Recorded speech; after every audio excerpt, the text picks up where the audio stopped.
I've got another Quora post I want to read. This has to do with narcissists and autistic people. Now, there's a huge subject here, a lot of different ways we can go. In fact, many autistic people are mistaken as narcissistic. So, that couldn't be further from the truth in many cases, and you should have some autistic narcissist somewhere.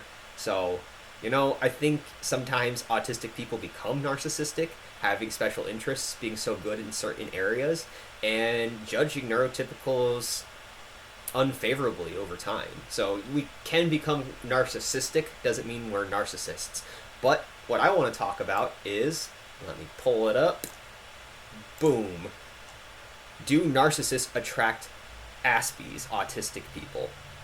This is very, very, I wouldn't say dear to my heart, but it hits home because I believe my best friend growing up was a narcissist. And I haven't read this post yet, but I am very curious how I'm going to react to it. So it's not super, super long. I just want to read this one alone. Let's just get to it. I will say a couple things on myself wherever I see necessary, but I'll try to leave my own personal stories out of it. I do have a lot of stories related to the guy that's going to be in my head throughout this whole entire prompt. So anyways, yes, because narcissists target people who are vulnerable, right? And same with psychopaths, by the way. Or have low self-esteem, or have a history of abuse, or are very intelligent, which describes many autistic people.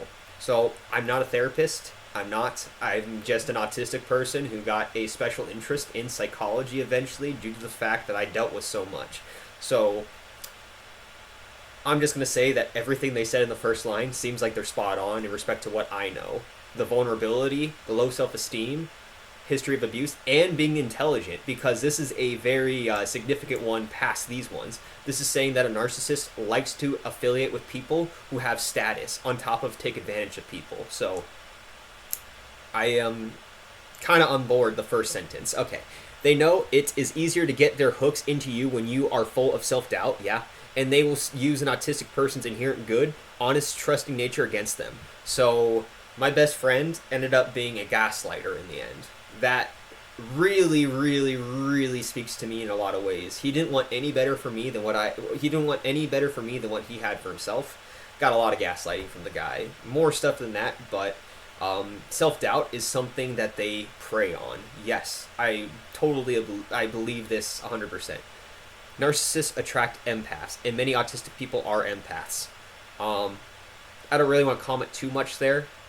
I can just say that growing up, I had a certain sense of people that I wasn't very aligned cognitively, but I got the feeling that many people went along with the crowd too much, and that was an emotional basis.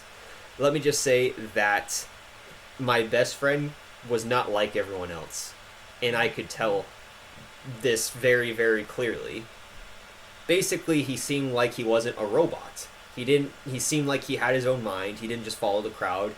He didn't look at what paths were already paved. He paved his own path. And people looked at him and the way he carried himself, paving his own path, and admired him for it. I could say there's something about that attracted me because I wasn't that way.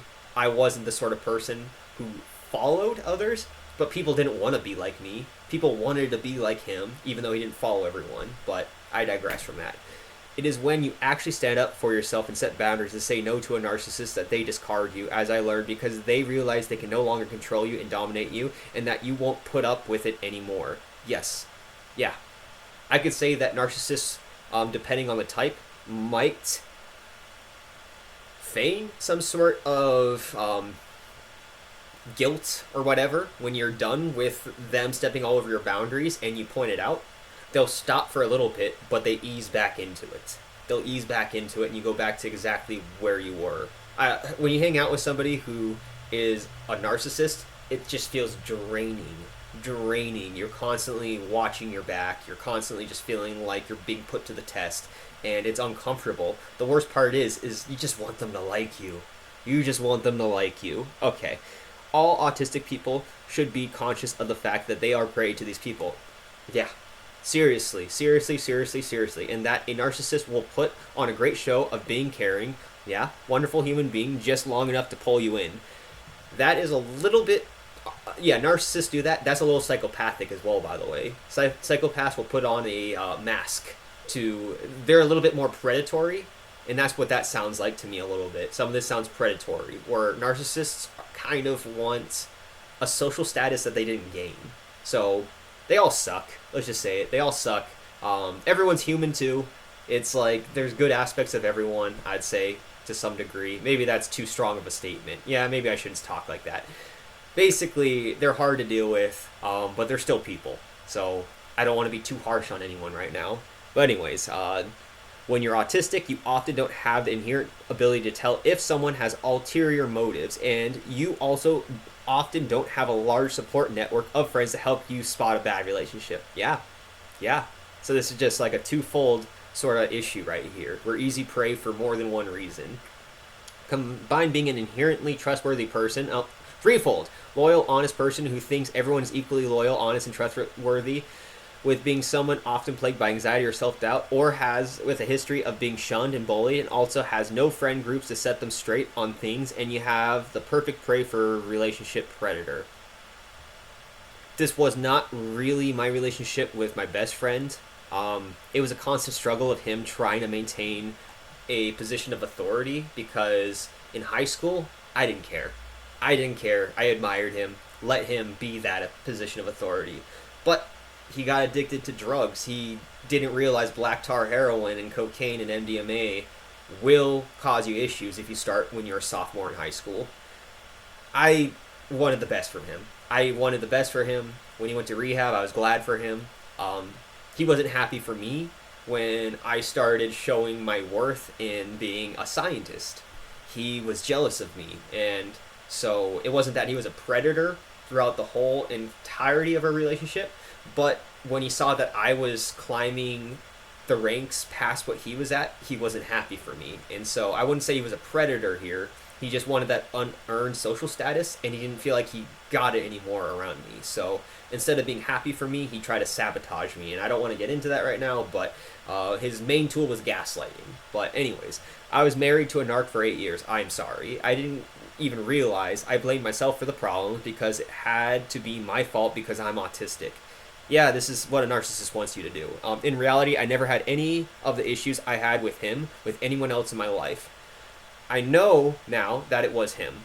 He was a nutcase. So let me just say, this friend I'm thinking about, it looks like everybody gets drained by him in the end. And I had multiple friends tell me that I could see him getting on my nerves. He always acts like he just has so much knowledge in respect to everyone else. Like, he talked to everyone in a patronizing manner as if he was above everyone. It wasn't just me seeing it, but oftentimes I looked at myself first and not him and thought I was the one with the issue. Well, no one likes being talked to like they're generic.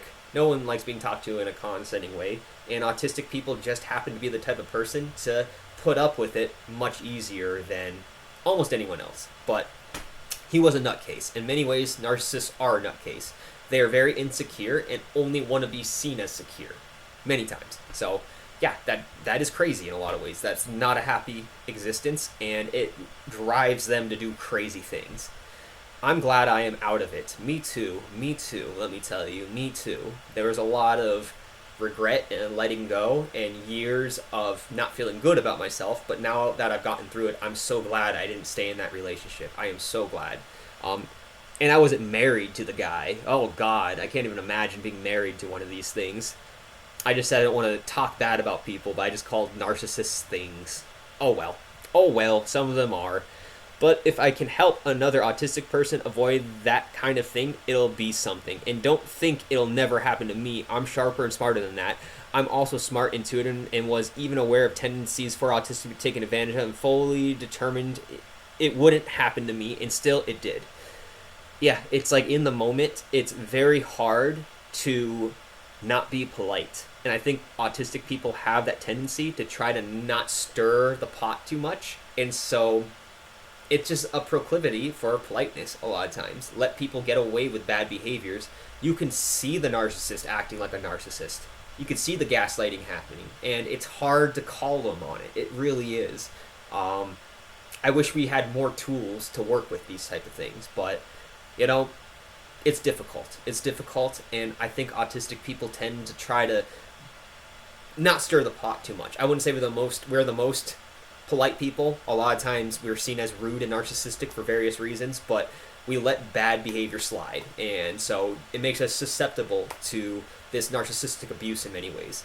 So anyways, even those around me didn't realize how self-obsessed this person was because he put on such a good mask in public, and everyone would tell me, oh, he's so sweet. Narcissists will do that. These people do things slowly over time so you don't notice it. Yeah. You don't wake up one day and they're an asshole. They gradually slip things in here and there to control or violate you, and it happens so gradually and slowly that you put it down to misunderstandings. Then you look back over the years and realize just how many of these things there were. And when you find out what a narcissist is, well, it all falls into place. Don't fall into the trap. I sure as hell won't again. So, I do have a story here that I'm not going to have time to tell. Even after I did my research on narcissism, saw some of the things that my best friend did to me growing up, people who aren't narcissistic kind of have tried to gaslight me on various things. Some of them, I think it's a little bit unconscious, but it's still hard for me to deal with. I'm going to be honest. It's still hard for me to call people on their bad behavior. And when I do, it's often too late. It's a meltdown. And it doesn't really work out the way I wanted. But I think this should be known that we are subject and vulnerable to narcissists. Not only do we attract narcissists, but they attract us. They attract us a little bit. So it's unfortunate. It really is. But awareness, just like everything, can help you out in the future. So just be aware that if you're autistic, narcissists want to get you.